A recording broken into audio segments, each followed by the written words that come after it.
ছাব্বিশের খেলা এবার অন্যরকম হবে, এই কথাটা অনেকদিন আগে শুনেছিলাম, কিন্তু সেই খেলাটা যে সত্যিই অন্যরকম হবে এবং সেটাও নির্বাচন ঘোষণার এত আগে থেকে এইভাবে শুরু হয়ে যাবে, সেটা আমি অন্তত কল্পনাতে নিয়ে আসতে পারিনি। এবং সেইটা যখনই শুরু হয়েছে তখন দুটো জিনিস স্পষ্ট হয়ে যাচ্ছে। এক এক অমিত শাহের মন্ত্রক কিন্তু পুরো ঘিরে ফেলছে, আর পালাবার কোথাও কোনো পথ থাকছে না। আর দুই, সব থেকে গুরুত্বপূর্ণ, যে যে পাকা গুটিগুলো দিয়ে দিদিমণি এতদিন বাজিমাত করতেন না, সেই প্রত্যেকটা পাকা গুটিকে কাটাকাট কমিশন কেটে দিচ্ছে। ফলে নাকানি চোখানি খাওয়া, একদম শ্বাস প্রশ্বাস বন্ধ হয়ে যাওয়ার মতো অবস্থা হচ্ছে দিদিমণির। কেন বলছি এই কথাটা, আপনাদের আরেকটা জিনিস দেখাই, তাহলেই আপনারা স্পষ্ট হয়ে যাবে।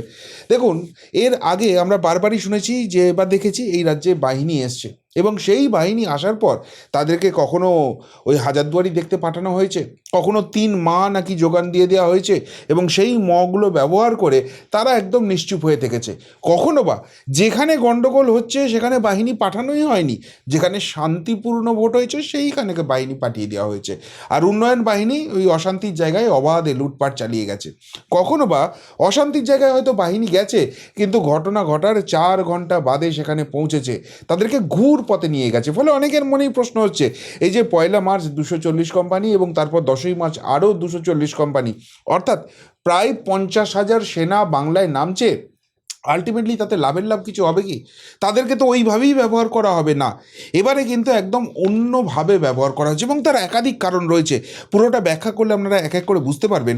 প্রথমেই হচ্ছে যে কমিশনের একটা স্পষ্ট নির্দেশিকা এসছে যে এখানে বাহিনীকে অযথা বসিয়ে রাখা যাবে না। শুধুমাত্র তাই নয়, এই বাহিনীকে অযথা ঘোরাঘুরিও করা যাবে না। দুটো ব্যাপারেই প্রতিবন্ধকতা লাগিয়ে দেওয়া হয়েছে। এবং এখানে সবথেকে গুরুত্বপূর্ণ যেটা করা হয়েছে, এতদিন বাহিনী রাজ্য পুলিশ যেভাবে চালনা করতো সেইভাবে তারা চালিত হতো, ফলে কখনো তাদেরকে থানায় বসিয়ে রাখা হতো, আর কখনো ওই যে বললাম যেভাবে হতো মিসইউজ করা হতো। কিন্তু এবার শুধু রাজ্য পুলিশ নয়, বাহিনীর একটা কমান্ড্যান্ট থাকছেন, তিনিও কিন্তু এই ব্যাপারে সিদ্ধান্ত নেবেন, এবং তার কাছ থেকেও কমিশন জবাবদিহি করবে। অর্থাৎ অর্থাৎ এই বাহিনীকে পশ্চিমবঙ্গ পুলিশ পরিচালনা করলেও রাশটা থাকছে, পুরো কন্ট্রোলটা থাকছে এখানে নির্বাচন কমিশনের হাতে। এবং সবথেকে গুরুত্বপূর্ণ, এই বাহিনীরা যে গাড়িতে ঘোরাফেরা করবেন সেই গাড়িতে কিন্তু জিপিএস সিস্টেম লাগিয়ে দেওয়া হচ্ছে, যে সিস্টেমটা পুরোটা মনিটর হবে ইলেকশন কমিশনের অফিস থেকে। অর্থাৎ যেখানে গণ্ডগোল হয়েছে সেখানে বাহিনীকে না পাঠিয়ে অন্য জায়গায় যদি পাঠানো হয় সেটাও যেরকম ট্র্যাক হবে, তার পাশাপাশি যে গণ্ডগোলের জায়গা সেখানে বাহিনীকে ঘুর পথে নিয়ে গিয়ে অনেক যদি দেরি হয়ে যায় সেই জায়গাটাও কিন্তু কমিশন ট্র্যাক করতে পারবে। ফলে এবার আর কিন্তু বাহিনীকে নিয়ে ছেলে খেলা করার জায়গা থাকছে না। কেননা একদম নিরুপায় হয়েই স্বরাষ্ট্র মন্ত্রকের কাছ থেকে ভোট ঘোষণার আগেই এইভাবে বাহিনী চাইতে হয়েছে কমিশনকে। এখন তারপরও যদি বাহিনীকে কাজে লাগানো না যায়, তারপরও যদি অশান্তি থাকে, তাহলে কিন্তু জনগণের আস্থাটা চলে যাবে, এবং যে শান্তিপূর্ণ ভোট করার লক্ষ্য কমিশন নিয়েছে সেটা থাকবে না। ফলে পুরো রাশ কমিশন নিজের হাতে রাখছে, আর তাতেই কার্যত আত্মারাম খাঁচা ছাড়া হয়ে যাওয়ার ব্যবস্থা হয়েছে। এই নিয়ে সিইও দপ্তরে একটা হাই প্রোফাইল বৈঠক হয়েছে। সেখানে সিইও দপ্তরের তরফ থেকে মনোজ কুমার আগরওয়াল এবং অন্যান্য আধিকারিক যেরকম ছিলেন, রাজ্য পুলিশ, কলকাতা পুলিশের একদম হাই প্রোফাইল কর্তারাও সেখানে ছিলেন। এবং সেখানে যেটা কমিশনের তরফ থেকে জানতে চাওয়া হয়েছে সেটা হচ্ছে যে কোন জেলায় কত বাহিনী অ্যাকচুয়ালি রাজ্য পুলিশের তরফ থেকে দেওয়া সম্ভব হবে। 2, যেটা আরও ইম্পর্টেন্ট, কোন বিধানসভা রাজ্য পুলিশের নজরে রয়েছে অশান্তির কারণে।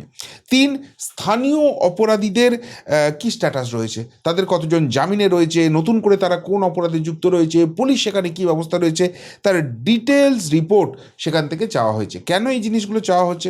কেউই মুখ খুলতে চাইছেন না, কিন্তু যেটা কমিশন সূত্রে জানা যাচ্ছে যে এটার কারণ হচ্ছে কার্যত অ্যাসিড টেস্ট। এখন যদি এখানে পুলিশ সঠিক রিপোর্ট দেয় যে এখানে এই অবস্থা রয়েছে, কেননা দেখুন অলরেডি কমিশনের কাছে কিন্তু সেই রিপোর্ট আছে, বিগত বিধানসভা, লোকসভা, পঞ্চায়েত, মিউনিসিপ্যালিটি এই যে ভোট হয়েছে সেখানকার যে ছবি, সেই সমস্ত রিপোর্ট কমিশনের কাছে আছে।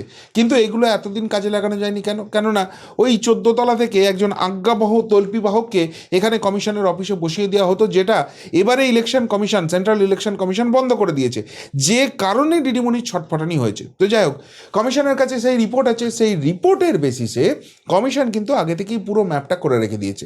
এখন রাজ্য পুলিশ যখনই সেই ডেটাটা দেবে সেটার সঙ্গে ট্যালি করা হবে, এবং যদি সেটা 2 4 হয়ে যায়, যদি মিলে যায়, আমি ধরে নিলাম রাজ্য পুলিশ সেখানে হয়তো কোনো ভুল কাজ করবেন না, তাহলে কী হবে, সেখানে এই যে বাহিনী আসছে তাদের ডিপ্লয়মেন্টটা হয়ে যাবে, ফলে ওই ট্যাফু করার জায়গাটা বন্ধ হয়ে যাবে।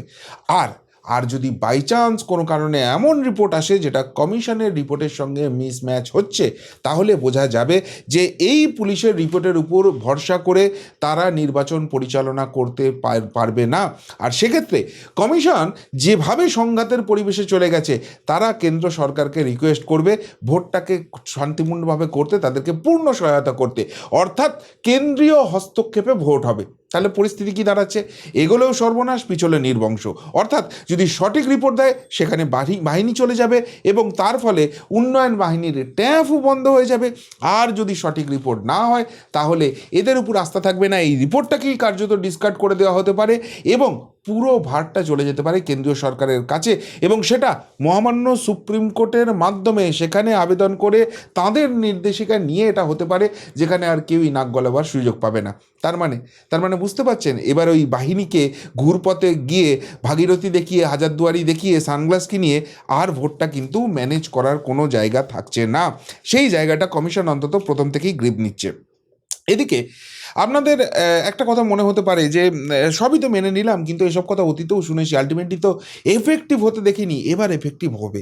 তার কারণ আপনারা জানেন মহামান্য সুপ্রিম কোর্টে একটা মামলা চলছে এবং সেই মামলায় যথারীতি রাজ্য পুলিশের ডিজি ইতিমধ্যেই কিন্তু সুপ্রিম কোর্টের নজরে চলে এসছে। তার ভূমিকা, সেখানে গাফিলতি, সঠিক কাজ করেছেন কিনা সেই নিয়ে হলফনামা দেওয়া প্রশ্নের মুখে, এবং প্রয়োজন হলে রাজ্য পুলিশের ডিজিকে শাস্তির মুখে পড়তে হতে পারে, সেই কথাও কিন্তু মহামান্য সুপ্রিম কোর্ট জানিয়ে দিয়েছে। ফলে এই রাজ্য পুলিশের উপর অনাস্থা শুধুমাত্র যে কমিশন বা বিরোধীদের নেই তা কিন্তু নয়, মহামান্য সুপ্রিম কোর্টও কিন্তু এই জায়গাটা নিয়ে যথেষ্ট ভাবনা চিন্তা করছে, যেটা এই রাজ্য পুলিশের উপর যথেষ্ট চাপ রাখবে। 2, বাংলায় ইতিমধ্যেই জঙ্গি মডিউল ধরা পড়েছে। গত কয়েকদিনের রিপোর্ট আপনারা দেখেছেন যে কিভাবে জঙ্গিরা এখান থেকে ধরা পড়ছে এবং সেটা অন্য রাজ্যের পুলিশ এসে ধরে নিয়ে যাচ্ছে। এখানকার ইন্টেলিজেন্স, এখানকার পুলিশ তাদেরকে ধরতে, তাদেরকে ট্র্যাক করতে সম্পূর্ণরূপে ব্যর্থ। সুতরাং এই পুলিশের উপর কতখানি আস্থা রাখা যায় সেটাও প্রশ্নচিহ্নের মুখে। 3 নম্বর, পুলিশের উপর আর আস্থা নেই, আমাদের কেন্দ্রীয় বাহিনী চায়। এই কথা নির্বাচন কমিশন অলরেডি কিন্তু স্বরাষ্ট্র মন্ত্রককে জানিয়েছে, যে কারণে নির্বাচন ঘোষণা হওয়ার আগেই কিন্তু প্রায় 50,000 সেনা বাংলায় নামতে হচ্ছে। অর্থাৎ কমিশন কিন্তু ইতিমধ্যেই অনাস্থাটা দেখিয়ে দিয়েছে। এবং তার আগের পিরিয়ড যদি দেখেন, বাংলায় বারবার কিন্তু হিংসা হয়েছে, এবং সেটা মালদা মুর্শিদাবাদ হোক বা এসআইয়ের সময়ের হিংসা হোক, সেখানে যেটা দেখা গেছে যে এই হিংসা যখন হচ্ছে তখন পুলিশের ভূমিকা প্রশ্নের মুখে হয়েছে। এমনকি মালদা মুর্শিদাবাদ যখন হয়েছে তখন মহামান্য কলকাতা হাইকোর্টও বলেছে যে আপনারা কেন্দ্রীয় বাহিনীকে ইউটিলাইজ করুন, করে এই হিংসাটাকে থামান, আপনারা নিজেরা এটা পারছেন না। সুতরাং এই জায়গায় পুলিশ কিন্তু ইতিমধ্যেই চাপে পড়ে গেছে। এবং সবথেকে যেটা গুরুত্বপূর্ণ হচ্ছে, যখন এসআইআর প্রক্রিয়াতে বিচারপতিদের ইনভলভ করা হয়েছে, সেই বিচারপতিরা কিন্তু ইতিমধ্যেই কলকাতা হাইকোর্টের মহামান্য প্রধান বিচারপতিকে রিপোর্ট করেছেন, তারা তাদের সুরক্ষা ব্যবস্থা নিয়ে আতঙ্কিত। সেই নিয়ে যথারীতি মিটিং হয়ে গেছে এবং এই রিপোর্ট নোট কিন্তু সুপ্রিম কোর্টের কাছে জমা পড়েছে। এবং সবথেকে গুরুত্বপূর্ণ, আজকে যখন মহামান্য সুপ্রিম কোর্ট বলে দিল যে শুধুমাত্র পশ্চিমবঙ্গ নয়, পশ্চিমবঙ্গের বাইরেও ঝাড়খণ্ড, ওড়িশা থেকেও আপনারা মাননীয় বিচারপতিদের নিয়ে আসুন, এসে এসআইয়ের পদ্ধতিটা সমাপ্ত করুন, নাহলে সময় এটা সমাপ্ত করা যাবে না। তারপরেই আমরা দেখলাম নজিরবিহীন বোমাতঙ্ক, রাজ্যের বিভিন্ন আদালতে বোমাতঙ্ক হয়ে গেল এবং এখনও নবান্ন প্রশাসন, এখনও পুলিশ প্রশাসন ক্লুলেস। তারা বড় বড় ডায়লগ দিচ্ছে যে এসব যারা করেছে তাদের বিরুদ্ধে ব্যবস্থা নেওয়া হবে, কিন্তু কোথায় ব্যবস্থা নেওয়া হবে? আপনাদের একটা কথা বলি, বছর 4 আগে ব্যাঙ্গালোর হাইকোর্টে এরকম একটা বোমাতঙ্ক হয়েছিল। কেউ একটা ফলস ইমেল ট্রিগার করেছিল এবং 4 ঘন্টার মধ্যে কর্ণাটক পুলিশ যে অপরাধী তাকে ধরে ফেলেছিল। তাহলে বুঝতে পারছেন তৎপরতাটা কোন জায়গার। এখানে এতগুলো জায়গাতে বোমাতঙ্ক চেষ্টা করা হলো, এইভাবে পুরো সিস্টেমটাকে ঘেঁটে দেওয়ার চেষ্টা করা হলো, পুলিশ বলছে ব্যবস্থা নেওয়া হবে, এখনও অবধি অপরাধীর কাছে তারা পৌঁছতে পারলো না। ফলে পুলিশ কিন্তু ইতিমধ্যেই রীতিমতো চাপে রয়েছে এবং সুপ্রিম নজরে রয়েছে, এবং সেই জায়গা থেকে এই পুলিশের উপর আস্থা না রেখে কিন্তু কেন্দ্রীয় বাহিনী বা কেন্দ্রীয় হস্তক্ষেপের দিকে আস্থা, সেটাই যে কমিশনের মূল লক্ষ্য বা মেন জায়গা, সেটা কিন্তু ইতিমধ্যে এস্টাবলিশ হয়ে গেছে। তার ফলে পুলিশ কিন্তু চাপে পড়ে এবার করতে বাধ্য হবে, আর না করলে ওই জায়গাটাও কিন্তু কেঁচিয়ে যাবে। আসলে মূল জায়গা যেটা প্রবলেম হয়ে গেছে সেটা হচ্ছে রাজ্যে সক্রিয় লস্করে তাইবার একাধিক মডিউল দিল্লি পুলিশের তদন্তে চাঞ্চল্যকর তথ্য। আপনাদের বলছিলাম না যে অমিত শাহের মন্ত্রক কিন্তু ক্রমশ ঘিরে ফেলছে, আর সেই জায়গা থেকে বেরোবার কোনো জায়গা নেই। যত বেশি ঘিরছে তত বেশি প্রশ্নচিহ্ন কিন্তু উঠে যাচ্ছে। কেন? আপনারা জানেন যে এই যে লস্করে তৈবার জাল, সেটা কিন্তু রাজ্য জুড়ে বিছিয়ে গেছে। এই যে অপারেশনটা হলো, দিল্লি পুলিশ যেটা করলো, তাদের এখনকার অবধি ইনভেস্টিগেশনে যেটা উঠে এসছে, 3-4টি জঙ্গি মডিউল রাজ্য জুড়ে ঘুরে বেড়াচ্ছে, এবং তাদের যেটা হেডকোয়ার্টার বা যেখান থেকে মেন অপারেশন হচ্ছে সেটা নবান্ন থেকে খুব বেশি দূরে নয়, শহরের উপকণ্ঠে একবারে হচ্ছে। ফলে সেইখান থেকে নাকের ডগায় হচ্ছে, অথচ রাজ্য পুলিশ, রাজ্য ইন্টেলিজেন্সের কাছে কোনো রকম কোনো খবর নেই। বাইরের রাজ্যের পুলিশ এসে সেটাকে এক্সপোজ করছে। এবং সবথেকে গুরুত্বপূর্ণ, এইটা তদন্ত করতে গিয়ে দুটো গুরুত্বপূর্ণ জায়গায় উঠে এসছে। সেটা হচ্ছে যে এই যে মডিউলগুলো কাজ করছে, এদের মূল কাজই ছিল যাদের অবৈধ অনুপ্রবেশ হচ্ছে তাদেরকে ভুয়ো পরিচয়পত্র, অর্থাৎ Aadhaar card, voter card, PAN card সমস্ত কিছু তৈরি করে দেওয়া, এবং অস্ত্র ব্যবসায়ী যারা আছে তাদের সঙ্গে যোগাযোগ করা। ফলে এই ধরনের ভয়ঙ্কর মডিউল পশ্চিমবঙ্গে কাজ করছে, অথচ এখানকার পুলিশ, এখানকার ইন্টেলিজেন্স এটা ট্র্যাক করতে পারছে না, কোনো রকম ইনফরমেশান স্বরাষ্ট্রমন্ত্রককে দিতে পারছে না, অন্য রাজ্যের পুলিশ এসে সেটাকে ট্র্যাক করে নিচ্ছে। এই জায়গাটা কিন্তু খুব গুরুত্বপূর্ণ হচ্ছে, এবং এরকম ঘটনা যখনই ঘটছে তখন এখানে এনআইএ তদন্তের খুব বেশি করে দরকার। যে কোনো সেন্সেবল রাজ্য সরকার কি করবে? বলবে যে ন্যাশনাল সিকিউরিটির এখানে ইস্যু হয়ে যাচ্ছে, এক কাজ করুন, এনআইএকে এখানে পাঠান, একদম চিরুনি তল্লাশি করুক। সত্যি আমাদের তরফ থেকে যদি কোনো ভুল ত্রুটি হয়ে থাকে সেখান থেকে বার করুক, কেননা মানুষের প্রাণ সব থেকে দামি। কিন্তু এইখানকার রাজ্য সরকার কি করছে?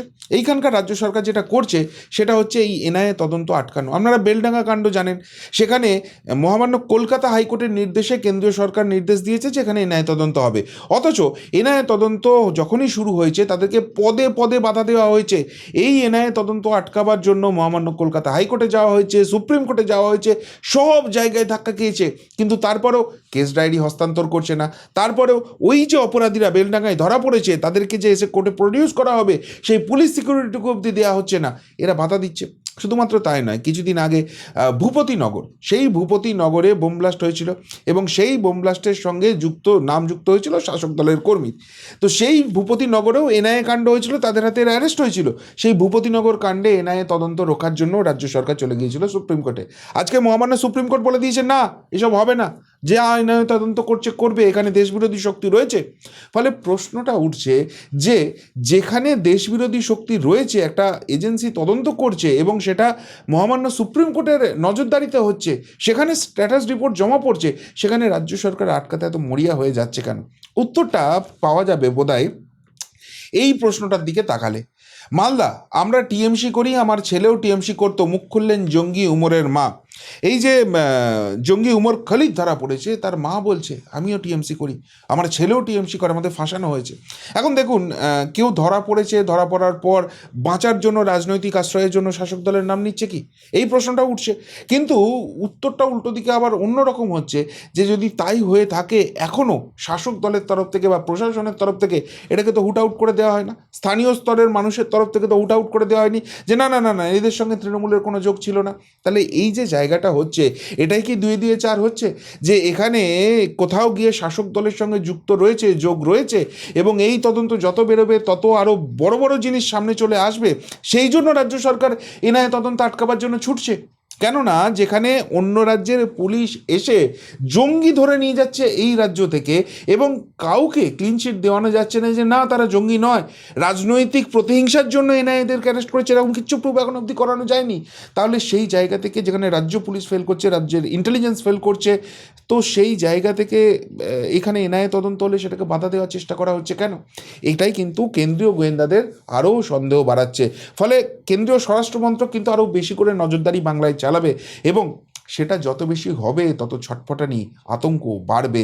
যেমন করে উমর খলিদরা ধরা পড়েছে, সেরকম আরও মারাত্মক সব নামগুলো আগামী দিনে সামনে আসতে চলেছে। ফলে বোঝাই যাচ্ছে কেন্দ্রীয় সরকারের একটা চাপ রয়েছে।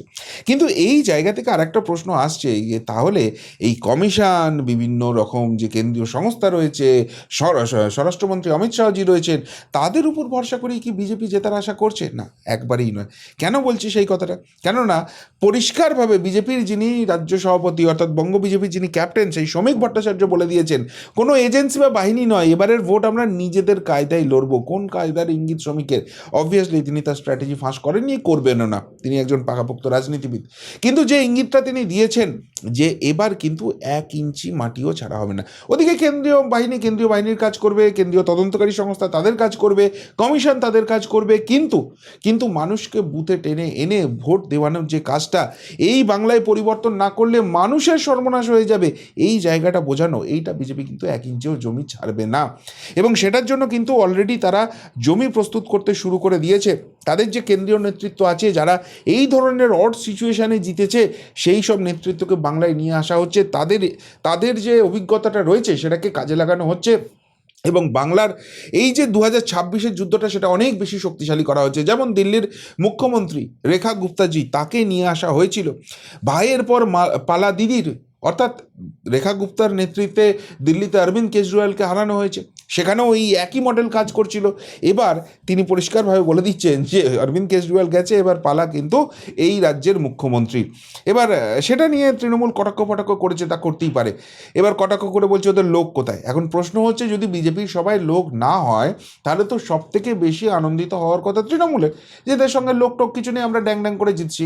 কিন্তু যখন নাম করে প্রতিক্রিয়া দিতে হচ্ছে, দিল্লির মুখ্যমন্ত্রী এখানে এসেছেন, তাকে নাকি বাংলার মানুষ অ্যাকসেপ্ট করছে না, সেটা নিয়ে যখন প্রতিক্রিয়া দিচ্ছে, সেই প্রতিক্রিয়াই তো প্রমাণ করে দিচ্ছে যে কতখানি থরহরিকম্প হচ্ছে। এবং এটা যা শুরুয়াত হচ্ছে, আগামী কয়েকদিনের মধ্যে বাংলায় কার্যত কার্পেট বম্বিং শুরু হয়ে যাবে এই কেন্দ্রীয় নেতাদের আনাগোনা। এবং সেই জায়গা থেকে যে রাজনৈতিক ঝড়টা, অর্থাৎ ফুল ইলেকশন মোডে ঢুকে যাওয়াটা বিজেপি শুরু করবে, সেটা কিন্তু সামাল দেওয়ার জায়গায় এই মুহূর্তে শাসক দল নেই, সেটা স্পষ্ট হয়ে যাচ্ছে তাদের প্রতিক্রিয়াতেই। এবং আরেকটা ঘটনা তো স্পষ্ট হয়ে যাচ্ছে, যেটা আজকে ঘটেছে ইলেকশন কমিশনের দপ্তরের সামনে। শুভেন্দু অধিকারী, মাননীয় বিরোধী দলনেতা, সেখানে পৌঁছেছিলেন। ওখানকার অসভ্য, বেহায়া, নির্লজ্জ, চটি চাটা বিএলও সেজে থাকা ওই তোলামুলি মালগুলো, তারা নাকি জুতো ছুঁড়ে মেরেছেন বিরোধী দলনেতাকে। এখন শুভেন্দু অধিকারীর দিকে জুতো ছেড়ে মারলে শুভেন্দু অধিকারী অসম্মান করা হলো বা তার সম্মানটা নেমে গেল, এরকম তো ব্যাপার নয়। কিন্তু একটা জিনিস প্রমাণ হয়ে গেল, এই তোলামূল বাহিনী কতখানি দেউলিয়াপনায় ভুগছে, কতখানি দেউলিয়া হয়ে গেছে। তাদের হাতে অন্য কোনো অস্ত্র নেই, মার ধর, এমনকি বিরোধী দলনেতাকেও ছাড়া হবে না, সেই জায়গাটায় তারা চলে যাচ্ছে।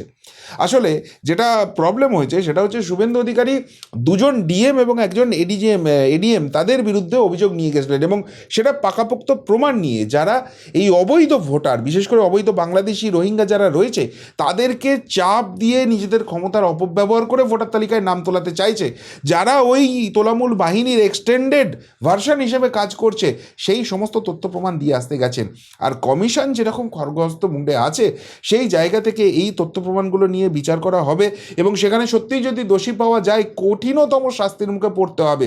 সেইটা বুঝেই কি এই তোলামূল বাহিনীর এত কষ্ট হচ্ছে? তাদের বক্তব্য হচ্ছে, শুভেন্দু অধিকারীর কথায় এত লক্ষ লক্ষ মানুষের নাম বাদ যাচ্ছে কেন? 1 নম্বর কথা হচ্ছে, যাদের নাম বাদ যাচ্ছে তারা মৃত, নাহলে ডুপ্লিকেট, নাহলে শিফটেড, নাহলে অস্তিত্বহীন, না হলে ভুয়ো কাগজপত্র রয়েছে, যারা প্রকৃত ভারতীয় নয়, তাদের নাম বাদ যাচ্ছে। তো ভুয়ো নাম বাদ যাওয়াতে এই তোলামুলিদের ফাটছে কেন? তার মানে এটাই কি প্রমাণিত হয়ে যাচ্ছে না যে এই ভুয়ো জাল ভোটিংয়ে জিতে এরা এতদিন মাতব্বরি করতো, আর সেই ভুয়ো জাল ভোটটা বেরোচ্ছে বলে কষ্টে এদের বুক ফেটে যাচ্ছে? আর যেভাবে কমিশন এগোচ্ছে, যেভাবে সুপ্রিম নজরদারিতে পুরো ব্যাপারটা হচ্ছে, তাতে একটাও অবৈধ, একটাও জালি ভোটার এই তালিকায় রাখতে পারবে না। আর সেটা রাখতে না পারলে টাই ফিশ, সেটা খুব স্পষ্ট হয়ে যাচ্ছে। সেই জন্য কি এদের এত আতঙ্ক বাড়ছে? কি বলবেন এই নিয়ে? যদি কিছু বলার থাকে অবশ্যই কমেন্ট বক্সে কমেন্ট করে জানাবেন। এমনকার মতো এখানেই শেষ করলাম, ফেরত আসছি নতুন প্রতিবেদন নিয়ে খুব তাড়াতাড়ি। ভালো থাকবেন, সাথে থাকবেন, পাশে থাকবেন। নমস্কার।